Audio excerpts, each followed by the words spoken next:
नहीं, आपको मैं बता रहा हूं, जब चौकीदार हुमायूं कबीर था तो आपको पार्टी में राष्ट्रवादी मुस्लिम था।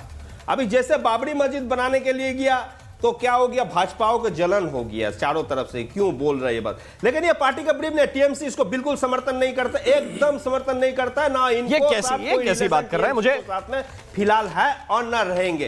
एक चीज मुझे अमितेश परीख को इन कराना है, लेकिन उससे पहले हरिशंकर जैन जी काफी देर से इंतजार कर रहे हैं, बहुत वरिष्ठ व्यक्ति है। और मैं हरिशंकर जी आपके पास माफी के साथ आ रहा हूं, मुझे थोड़ा सा ज्यादा समय लग गया आपके पास आने में, आपकी वरिष्ठता का सम्मान मैं करता हूं। ये कहते हुए मुझे जरा बताइए कि ये किस तरह की राजनीति इस वक्त चल पड़ी है। चाहे संजौली की मस्जिद हो, वहां पर हालात कांग्रेस पार्टी से कंट्रोल नहीं हो रहे हैं, वहां के हालात क्या हैं आपको मालूम है, वो मामला विचाराधीन हाईकोर्ट में चला गया। और दूसरी तरफ एक ऐसी मस्जिद का निर्माण करने के लिए जिद पे अड़े हुए हैं और ये बता रहे हैं कि 100 के बदले 500 मारने पड़े, लेकिन मैं बाबरी बनाऊंगा। ये किस तरह की पॉलिटिक्स है इस वक्त, हरिशंकर जी? देखिए, इस देश को गजवा हिंद बनाने की तैयारी चल रही है और पूरे देश में एक मुहिम चल रही है कि इस देश में सरिया कानून लागू किया जाए और इसको इस्लामिक राष्ट्र बनाया जाए।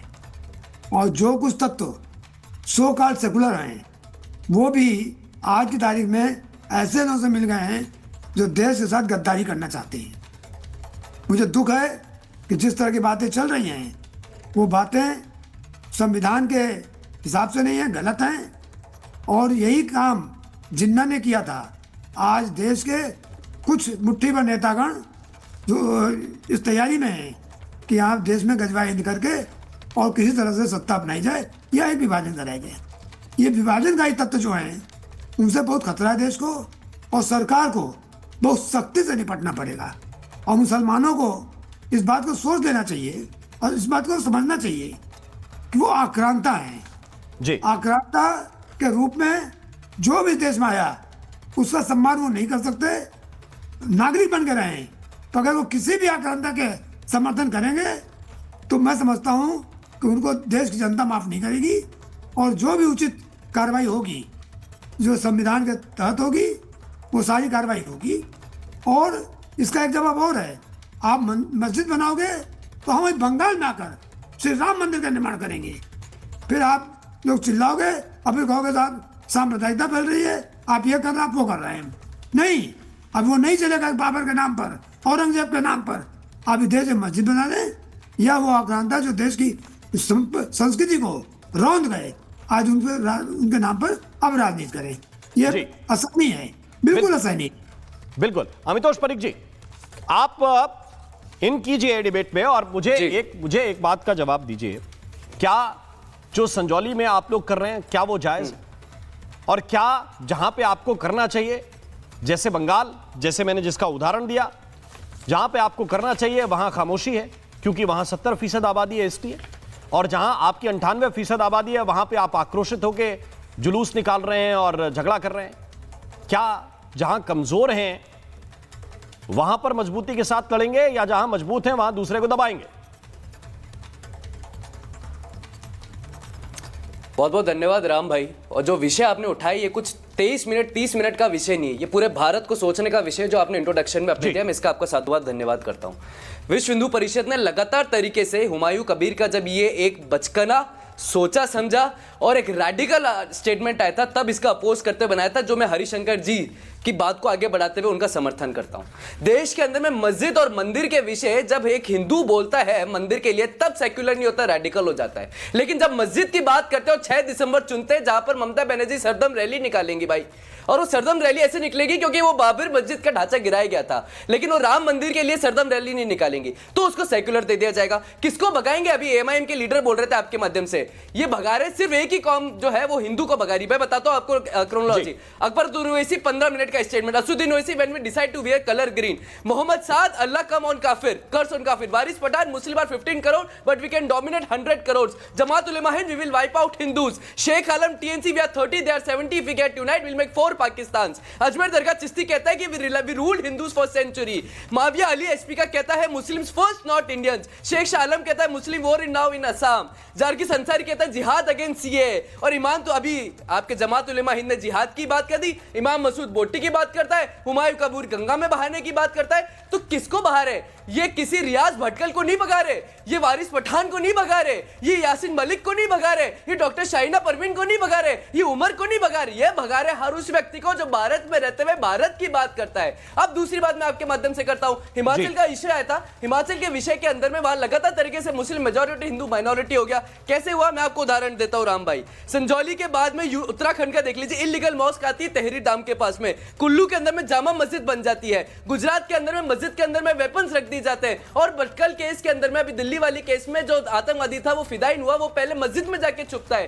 किसको बना रहे हैं? अमेरिकन ऑथर जैनियत ने कहा कि बंगाल बहुत आने वाले शोएब जमाई आपको रिस्पॉन्ड करना चाहते हैं? शोएब जमाई के पास जाऊंगा, फिर प्रेम कुमार अपनी बारी का इंतजार कर रहे हैं। शोएब जमाई रिस्पॉन्ड कीजिए, क्विक। देखिए, संजौली का जो मुद्दा है, पिछले साल मैं संजौली मस्जिद का हमने दौरा किया था और मैंने ही इस मुद्दे को पूरा उठाया था। उसके बाद वहाँ के तमाम जो चरमपंथी संगठन है उन्होंने बहुत हंगामा किया।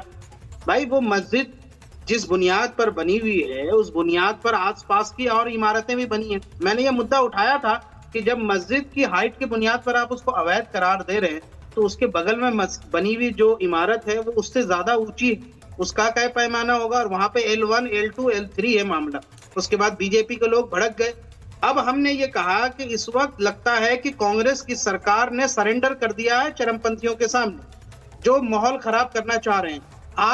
आप मुसलमानों को वहां से भगाना चाहते हैं। आप वहां कहते हैं अरे भाई ये कोर्ट का मामला है तो कोर्ट समझेगी, प्रशासन समझेगा। आपको किसने अधिकार दे दिया वहां पे किसी को रोक लगाने का? और मैं जाऊंगा मस्जिद, मैं ऐलान मेहमान तो बनाया नहीं जाएगा देश में, जाकर नमाज पढ़ूंगा। जो रोकना है रोक के दिखाइए आप। मतलब आप कोर्ट को नहीं मानते, आप सर्वोच्च न्यायालय को नहीं मानते, आप हाई कोर्ट को नहीं मानते। कौन सर्वोच्च?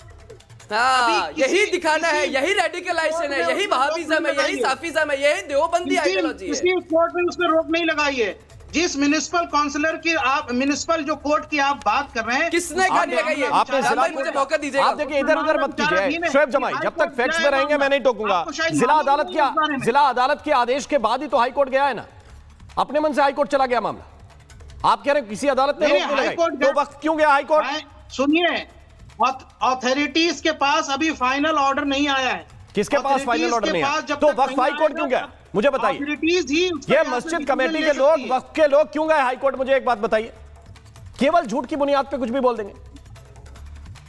नहीं, जो गए तो भाई हमारा अधिकार है ना जाने का। तो क्यों गए? उसमें कानूनी इसलिए गए ना क्योंकि जिला कोर्ट ने ऑर्डर जारी किया और वो आपके हक में नहीं आया, तो गए ना। ये मत कहिए कि अदालत का आदेश नहीं आया। इन संगठनों को कौन अधिकार देता है वहां पे मस्जिद? अरे नहीं, बात मत पलटिए, बात मत पलटिए। मुझे बताइए, आप कह रहे हैं कि किसी अदालत का आदेश नहीं है, आप बताइए कि किस कोर्ट के ऑर्डर को चैलेंज किया हाई कोर्ट में? भाई तो हमारे पास अधिकार है, हम तो कह रहे हैं अधिकार है, आप तो सुप्रीम कोर्ट चले जाइए, मैंने रोका थोड़ी है। मैं ये मत कहिए कि कोर्ट का ऑर्डर नहीं है। Contempt of court, this is a contempt of court. Court का ऑर्डर है ये कहिए, फिर कहिए कि हमारे पास अधिकार है, हम तो अगली अदालत में भी जाएंगे। कैसे बंद कर देंगे आप? रास्ता कैसे बंद कर देंगे? कौन आपको अधिकार देता है? आपको कानून हाथ में लेने का अधिकार किसने दिया? आदेश ही नहीं दिया वहां पे एंट्री का। राम भाई वहां कोर्ट के ऑर्डर में कहीं नहीं लिखा कि आप वहां पे जाके नमाज पढ़ेंगे, पर आपको कोर्ट के ऊपर में अपनी रेडिकलाइजेशन दिखानी थी। आप तो चरित्र देश में आ गए। उस मस्जिद में नमाज पढ़ी थी और इस बार भी जाके नमाज पढ़ेंगे। हिम्मत है तो रोक के दिखा अब जाना कंप्लेंट कराऊंगा, अब जाना कंप्लेंट कराऊंगा, it's a contempt of court. जी, राजीव जेटली रिस्पॉन्ड करना चाहते हैं। राजीव जेटली। नहीं, मैं तो राम भाई एक ही बात बोलूंगा कि जिस एजेंडे पे चल रहे हैं ये भारत के अंदर वैसे ही मुसलमान चाहते हैं जैसे भूखमरी से मरने वाले मुसलमान पाकिस्तान में बैठे हैं, बांग्लादेश में बैठे हैं। इन्हें मोदी सरकार की योजनाओं से समृद्ध होने वाले मुसलमान नहीं चाहिए। इन्हें वो मुसलमान नहीं चाहिए जो भारत के अंदर अपनी तरक्की देख सके। और यही एक वजह है, देखिए अधिकार है ये हमारा। अरे हमारे पे आपके शोएब अमाई साहब, आपके अधिकार, आप जैसे लोगों के अधिकार नहीं देश के 3 टुकड़े करे थे। और कितने अधिकार चाहिए आपको? आप जिस एजेंडे पे चल रहे हैं वो एजेंडा केवल इस्लामिक केवल इस्लामिक के साथ सरकार किसने बनाई थी? आग लगाने वाला एजेंडा है, तो देश वाला एजेंडा नहीं है। श्यामा प्रसाद ने बनाई थी। हमने तो मुसलमानों के घरों में बिजली पहुंचाई, हमने तो मुसलमानों के घरों में पानी पहुंचाया, हमने मुसलमानों के घरों में राशन पहुंचाया, हमने मुसलमानों के बाहर सड़कें दी, हमने मुसलमानों को हर वो चीज दी जिसकी कल्पना भी नहीं कर सकता था। आसपास का देश वाला तो वैसे भी नहीं करता है। तो मैं आपसे पूछ रहा हूं कि आपका एजेंडा क्या है? और जब भी आप इस देश के अंदर इस देश की भावनाओं के साथ खेलेंगे तो आप विश्वास कीजिए हर किसी के जबान पर एक ही बात आएगी कि वही लोग हैं। अभी भी नहीं सुनते, अभी भी नहीं सुनते, अभी भी वही अधिकार मांग रहे जो पहले अधिकार ले चुके हैं। कि उन अधिकारों के तहत इस देश के टुकड़े करवाए आपने। अरे भाई अब तो आपको इस देश के साथ जुड़ जाना चाहिए। अब आपके अधिकार नहीं बनते हैं, ऐसे अधिकार नहीं बनते जो देश के अंदर इस देश की भावनाओं के साथ खिलवाड़ कर सके। ऐसा अधिकार ये देश नहीं दे सकता आपको। आप अधिकारों का मिसयूज करना चाहते हैं, अधिकारों का को अलग अलग दिशा में लेकर के जाना चाहते हैं। आप मुसलमानों के नहीं सोच रहे, आपके एजेंडे में कुछ और है। तो सही कहा था अभी सही बात हो रही थी। ये 15 नहीं 500 का टारगेट लेके चल रहे हैं। भाई हम लोग कहां जाएंगे बताइए? अगर आपका एजेंडा यही है कि कितनी संख्या बढ़ानी है और कितनी सीटें पानी है, अगर यही एजेंडे के साथ चलेंगे तो बाकी देश कहां जाएगा? देश को समझ नहीं आ रही क्या? आपका एजेंडा क्या है? देश को समझ आ रही है आपके एजेंडे का?